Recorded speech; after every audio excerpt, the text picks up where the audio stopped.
안녕하세요. 시간모시입니다. 자, 이번 시간에는 지난 시간에 했었던 차트 인덱스라는 TR, 그 차트 인덱스 TR을 수식관리자와 연결시켜서 그것을 이용을 해서 나만의 지표를 어떻게 우리가 엑셀상에서 표현을 하는지, 또 그걸 어떻게 필터하는 데 사용을 하는지를 살펴봤죠.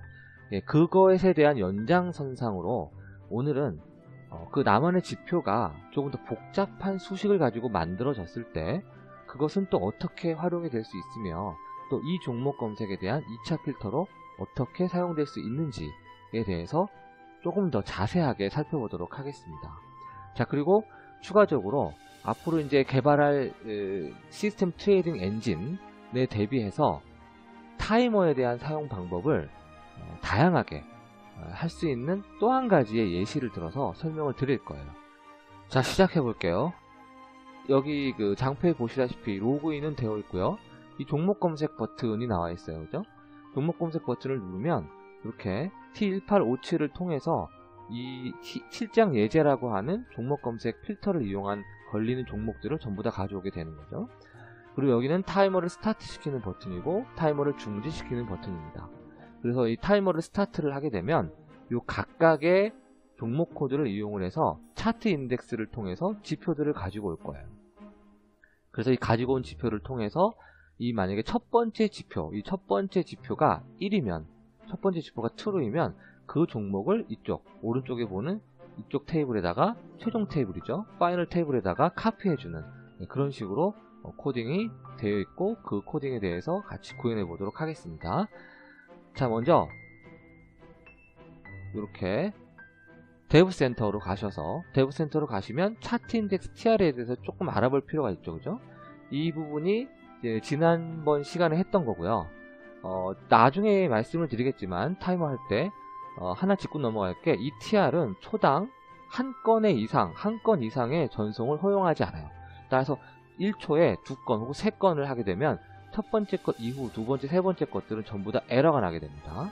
요거 기억하시고요. 자, 여기에서 부가 서비스의 수식관리자를 눌러보게요. 그러면 수식관리자를 누르시면 여기 사용자 지표라는 게 있다고 말씀을 드렸죠. 여기에 제가 테스트 1이라고 하는 걸 만들어 놨습니다. 테스트 1이라는 걸 보시면 일단 테스트 1의 지표 조건 설정에 가서 봐야 되겠죠. 여기 보면 가격, 그 다음에 입형 방법, 그 다음에 기간 1, 2, 3에 대해서 제가 정의를 해놨어요. 지난번에 이게 변수명이 되고 이게 변수의 값이 된다라고 설명을 드렸습니다. 그래서 단기간 5일, 그 다음에 중기간 10일, 그 다음에 장기간 20일에 대한 파라미터, 변수를 이렇게 세팅을 해놨고요. 자, 수식으로 가게 되면 첫 번째 수식 1에는 지표 1, 수식 2는 지표 2, 3, 4, 자, 이런 식으로 만들어 놨고요. 5는 넣어놓지 않았어요.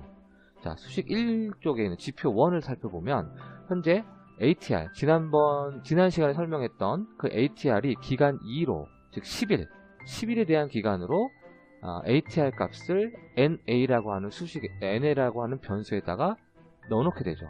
그리고 끝에는 이렇게 세미콜론 처리를 하였습니다. 자, 만약에 한 줄이 아니라 여러 줄을 가진 수식을 작성을 할 때는 반드시 이렇게 끝에는 세미콜론을 붙여주셔야 돼요. 그리고 NB라고 하는 변수를 만들어 놓고 거기는 이 ATR 값을 기간 3으로, 그러니까 20일이죠. 20일로 무빙 에버리지, 그러니까 이동 평균한 값을 또 B에다가 넣어놓게 된 거죠. 그래서 이것이 의미하는 것은 단기간의 ATR을 의미하고, 이것은 그걸 다시 20일 이동 평균을 취했으니까 장기간의 ATR 변화를 의미한다 말씀을 드렸습니다. 그죠? 따라서 단기간이 장기간보다 위에 있으니까 현재 ATR의 변동이 20일 평균보다 위에 있는 종목들에 대해서는 true를 리턴해라, 즉 1을 리턴해라 라는 게 되는 거죠. 따라서 여기에 지표 1에 해당하는 요 지표 값은 1이 넘어오게 되는 거죠. 1이 넘어오게 된다. 그렇다면 결국 단기간이 장기간보다 큰 데이터다 라는 것을 의미하게 됩니다. 그래서 이 종목 검색에 있는 그 검색된 이 종목 검색에서 검색된 요 종목 코드들을 여기로 계속해서 카피를 할 거예요. 계속해서 카피하면서 이 한 줄 한 줄 종목마다 이 인덱스 값을 다 조사를 할 겁니다. 타이머를 돌면서요. 그래갖고 이 지표 1값이 1인 애들을 이쪽에 카피한다. 그렇게 이해를 하시면 돼요. 자, 그러면 저는 조금 더 복잡한 수식을 만든다고 말씀을 드렸기 때문에 이거를 확장하고 싶어요. 어떻게 하느냐? 미리 만들어 놓은 부분이 있는데요. 자, 이렇게 카피를 할게요. 카피를 하면, 자, 여기에 이렇게 카피를 하게 되죠. 자, 그리고 작업 저장, 수식 검증을 누르면 수식에 이상이 없습니다라고 떠야 돼요. 만약에 이상이 있으면 이렇게 이걸 하나 지워볼게요.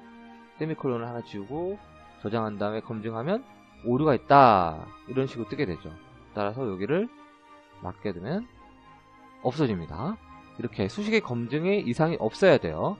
자, 아까는 NA와 NB만 있었는데 제가 CDE를 추가해줬고 최종 조건도 복잡해졌어요. 그죠?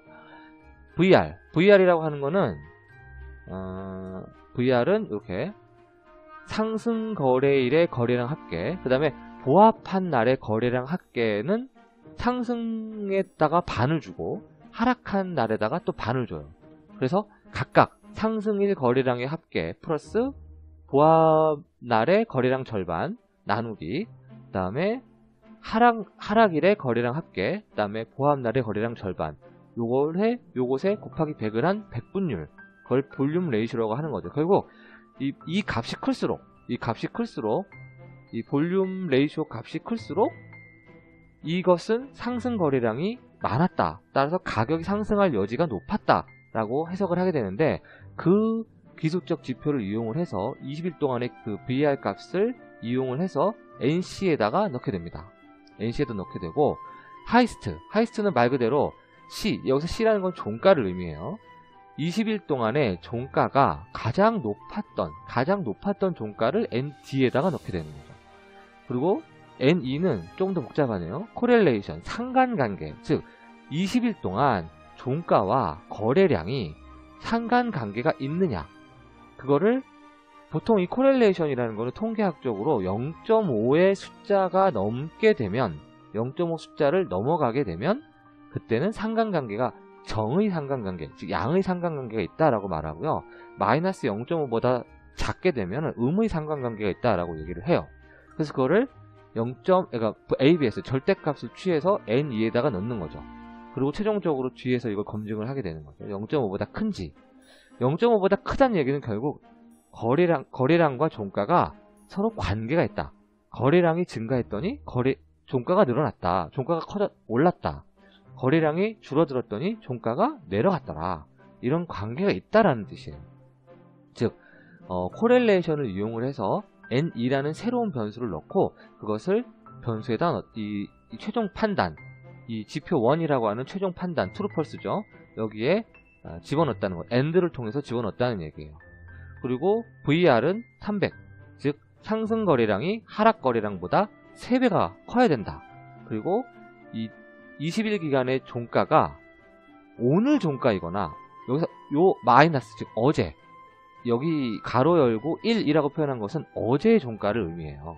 그래서 어제의 종가이거나 요런 조건을 최종적으로 만족할 경우에 여기 첫 번째 지표 여기에 1이라고 표시가 된다라는 말씀을 드리는 거예요. 수식 2로 가볼까요? 지표 2라고 되어 있는데 얘는 요 첫 번째 요 ATR 값, 요 ATR 값을 프린트하게 되어 있네요. 3은 VR 값을 또 따로 찍어주게끔 제가 해놨고요. 4는 코렐레이션 값을 찍어주게끔 해놨어요. 그래서 여기에는 복합적인 값, AND로 연결된 복합적인 값, 그 다음에 여기는 ATR, 여기는 VR, 그리고 여기는 코렐레이션 각각에 대한 값들을 프린트하게 되어 있습니다. 자, 그러면 다시 수식 1으로 가셔서 여기서 이 색깔을 보시면은 이 갈색으로 되어 있는 거요. ATR, VR이라고 하는 것들은 여기에 있어요. 여기에 있는 이런 것들을 함수로 사용할 수가 있는데, 이렇게 기존에 이미 정의되어 있는 함수들을 갈색으로 표현을 해줍니다. 그리고 여기 보시면 이렇게 파란 색깔로 표시되어 있는 것들이 있는데, 이 파란색은 내장 변수나 내장 함수들을 의미해요. 여기 ABS도 마찬가지고 내장 변수나 내장 함수를 의미합니다. 그 다음에 여기 그린색, 이것은 예약되어 있는 거, 레저브드 키워드들을 말합니다. 그래서 이건 종가를 의미하고 거래량을 의미하고 이 AND라는 것은 연산. 그래서 내재되어 있는 연산자들을 말합니다. 자, 이렇게 표시가 되고요. 그러면 이제 이런 것들을 제가 지난번에 이 HTS를 통해서 확인할 수 있다고 말씀을 드렸어요. 그죠? 여기에서 수식관리자를 띄워주면 이 수식관리자에 오른쪽에 보시면 이렇게 함수창이라는 걸 눌러주면 이렇게 확장이 되고요. 그 다음에 여기 맨 아래 기본 함수라는 게 있어요. 여기서 내장 함수는 이제 이런 내장 함수들이 있는데 여기서 쓰이는 내장 함수는 이 HTS에서만 유용한 내장 함수들이에요. 그러니까 이거는 아니고, 왜냐면 말씀드렸다시피 차트 인덱스라고 하는 TR은 데브 센터에 있는 수식 관리자를 이용을 하기 때문에 요거를 사용할 수가 없다라는 거죠. 근데 이 기본 함수라고 되어 있는 부분, EOM, RM, 뭐 body, 그 다음에 여기 뭐 min-body, range, 요런 기본 함수들은 그 차트 인덱스라는 TR에서도 사용을 할 수가 있다는 거예요. 결국 여기의 수식에서도 사용할 수가 있다. 그리고 오른쪽에 보시면 기본 예약어들 다 사용할 수가 있고요. 데이터 변수들도 사용할 수가 있어요. 근데 이제 기본 연산자도 사용할 수가 있고, 근데 이제 구문 함수들 중에서는 일부는 쓸 수 있고 일부는 쓸 수가 없어요. 그래서 여기 크로스 다운이나 업 같은 경우는 충분히 쓸 수 있는데 어큐뮬레이션 같은 경우는 쓸 수가 없어요. 그래서 이럴 때는 이렇게 이제 뭐 예를 들어서 nf 라는 변수를 이렇게 추가하실 때 여기에 accumulation 이라고 하는 거를 하고 가로를 딱 쳤을 때 이게 파란 색깔로 변하지 않으면 쓸 수가 없는 함수예요. 근데 이제 위에처럼 correlation 이라고 하게 되면 파란 색깔로 변한단 말이에요. 이런 것들은 얼마든지 쓰실 수 있다. 그래서 그런 거를 기억을 하시면 되고요. 여기서도 마찬가지로 조건문 같은 거 이렇게 확인하실 수 있고, 뭐 연산 함수들, 그 다음에 기본 함수들 여기서 마찬가지로 여기 나오는 기본 함수들을 사용할 수가 있다는 거죠. 자, 이렇게 하시면 됩니다. 이렇게 하시면 되고, 그렇게 해서 얘를 제가 작업 저장을 하고 수식 검증을 누른 다음에 이상이 없는 걸 확인을 했어요.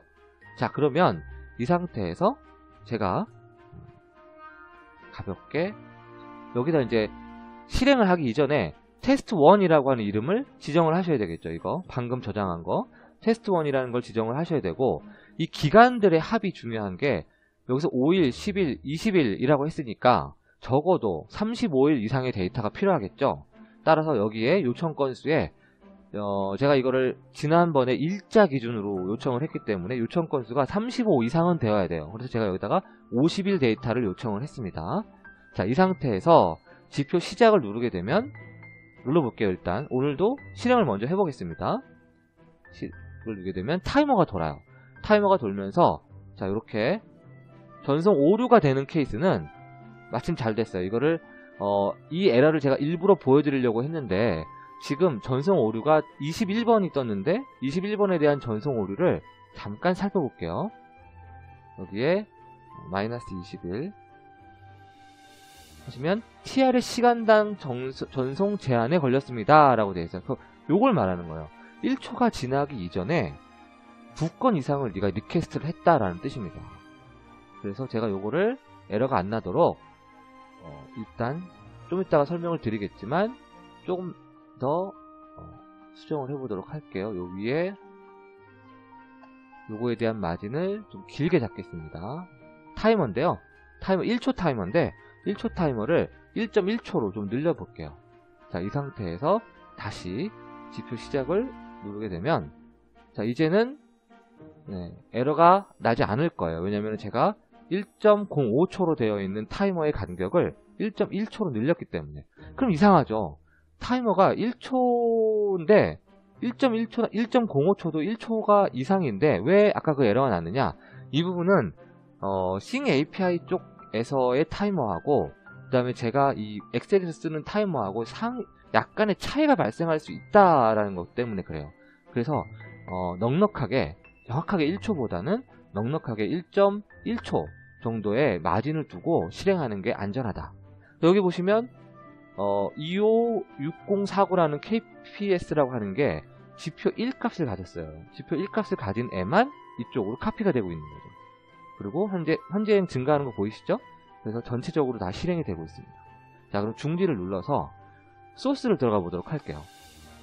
개발 도구에서 비주얼 베이직. 자, 먼저 시트로 가시면 시트에서 이제 186657 차트 인덱스가 있고, 여기 아까 말씀드린 타이머 듀레이션이라는 거를 제가 밀리세컨드 단위까지 지정을 할 수가 있어요. 그래서 1.1초로 지정을 한 상태고요. 자, 그리고 바로 여기 클릭을 하게 되면 차트 인덱스라는 버튼을, 즉 감시 시작이라고 하는 버튼을 클릭하게 되면 먼저 포스, 그 현재 커런트 로우를 의미하는데 이거를 9라인으로 세팅을 해주고 그 테이블을 날려버립니다. 테이블을 클리어 해준 다음에 여기서 스타트 타이머라는 거를 호출을 해요. 스타트 타이머라는 걸 호출하게 되고 인자로서 1100, 즉 1.1초를 넘기게 되죠. 자, 이 스타트 타이머라고 하는 것은 어디 있느냐? 이 모듈에 있습니다. 참고로 이 모듈이라는 거를 집어넣을 때는 여기에 오른쪽 누르셔가지고 삽입해서 모듈을 누르시면 이 모듈이라는 게 생겨요. 자, 그럼 모듈로 가볼게요. 모듈로 갔더니, 자, 이게 아까 말씀드린 윈도우 타이머를 이용하는 또 다른 타이머 구현 방식이에요. 지난번처럼 루프를 돌면서 노 이벤트를 이용을 해서 하는 그 타이머를 구현하는 방식이 있고, 자, 이런 방식이 있는데, 이런 방식은 나중에 여러 개의 타이머를 동시에 돌릴 수 있고, 타이머 각각에 대한 이러한 if 블럭을 통해서 타이머 각각에 대한 제어도 할 수가 있어요. 그래서 앞으로 복잡한 시스템 트레이딩 엔진을 개발할 때 이런 식의 타이머가 더 유리하다라고 말씀을 드리는 거예요. 그래서 일부러 그거에 대한 예제를 미리 다루는 겁니다. 자, 여기 보시면 대신에 이 타이머는 윈도우의 유저 32 라이브러리를 사용을 하는 타이머예요. 그래서 이 유저 32 라이브러리가 딱 봐도 32비트잖아요. 그죠? 그래서 요게 32비트 윈도우랑 64비트 윈도우에서 사용하는 방식이 달라요. 그래서 반드시 요런 식의 윈 32의 타이머 라이브러리를 활용을 하려면 요런 코드가 들어가야 됩니다. 이 VBA7이라는 게 64비트, 64비트서부터는 VBA7 이상의 버전을 가지게 되고요. 32비트 윈도우에서는 VBA7 이하의 버전을 가지게 돼요. 바로 따라서 자, 요런 식의 이 if define 코드들이 있어야 돼요. 그래서 하나는 set timer라는 걸 이용을 할 거고, 또 하나는 kill timer를 이용을 할 거예요. 자, 그래서 보시면 start timer라는 함수가 이 모듈 쪽에 있게 되는데, 이 모듈 쪽에 public sub로, 이 public으로, 여기서 또 봐야 될 게 public으로 선언되어 있다라는 걸 아셔야 됩니다. public으로 선언되어 있기 때문에 이 시트에서 이 start timer를 호출할 수가 있는 거예요.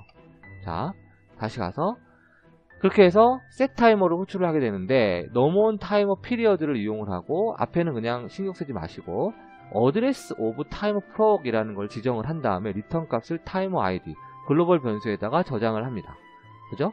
타이머 proc이라는 것은 결국 이 시간 주기마다 이 타이머 proc이라는 함수가 호출이 된다는 의미예요.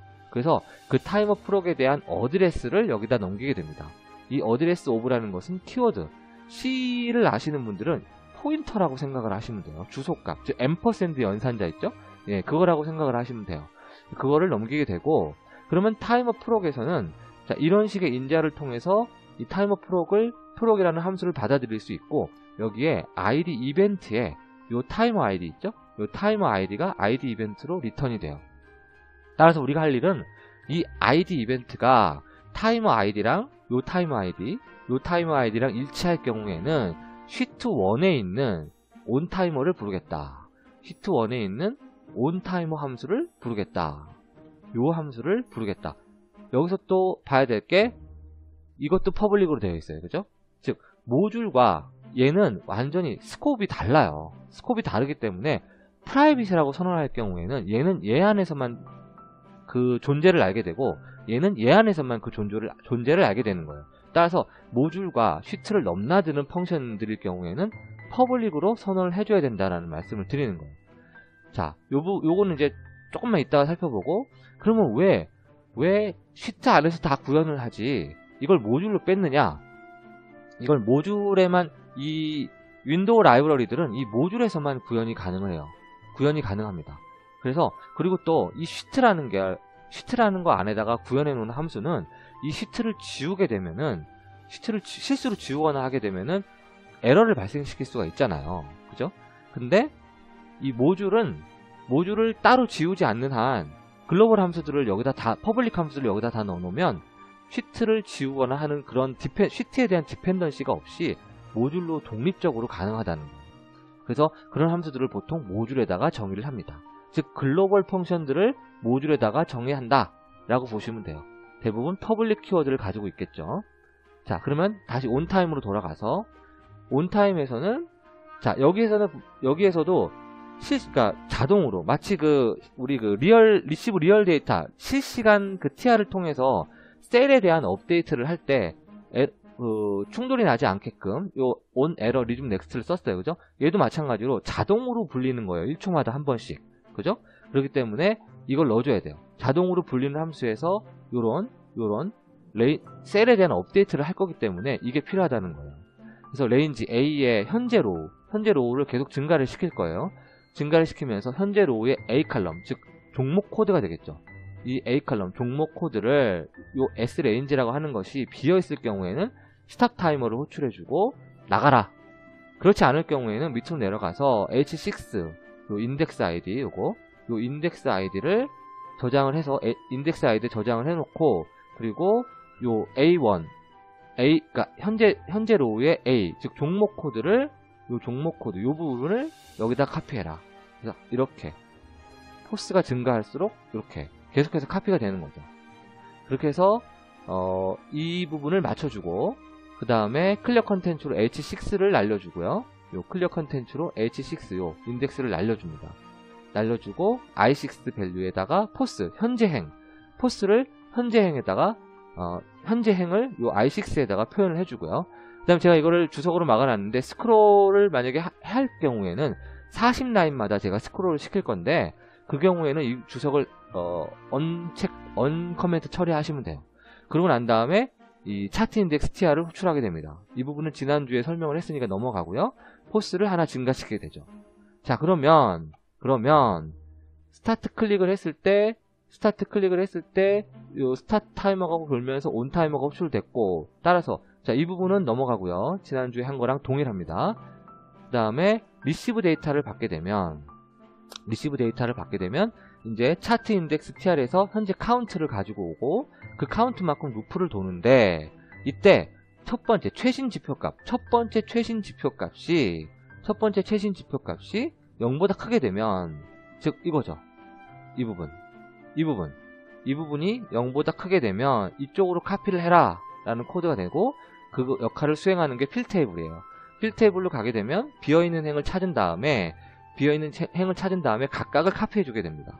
자, 그리고 나서 현재 읽어온 그 데이터들을 여기에 한 줄씩 프린트를 하게 되는 거예요. 자, 그러면 이제 이 코딩에서 우리가 살펴봐야 될 부분은 다 살펴봤습니다. 자, 그러면 최종적으로 이게 하는 역할이 뭐냐면 여기 이 종목 검색에서 제가 7장 예제라고 해놓은 요 종목 검색 요거 자, 그래서 요 종목 검색 요 부분 자, 요 조건에 맞는 것들을 제가 이미 필터를 해서 이쪽에 가지고 왔어요. 그죠? 이제 가지고 온 상태에서 추가로 나만의 지표를 하나 만들어서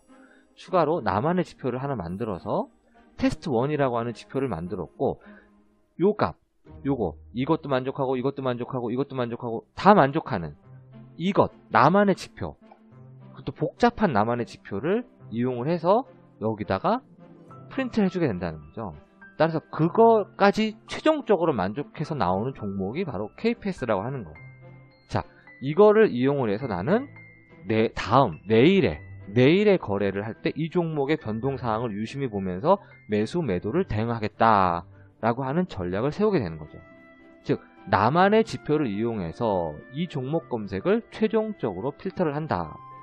자, 예전에 기본적 분석, 재무제표를 할 때 기본적 분석도 이런 식으로 했었어요. 종목 검색을 한 다음에 기본적 분석에 대한 추가 필터, 나만의 기본적 분석 지표를 만들어서 그거를 필터한다.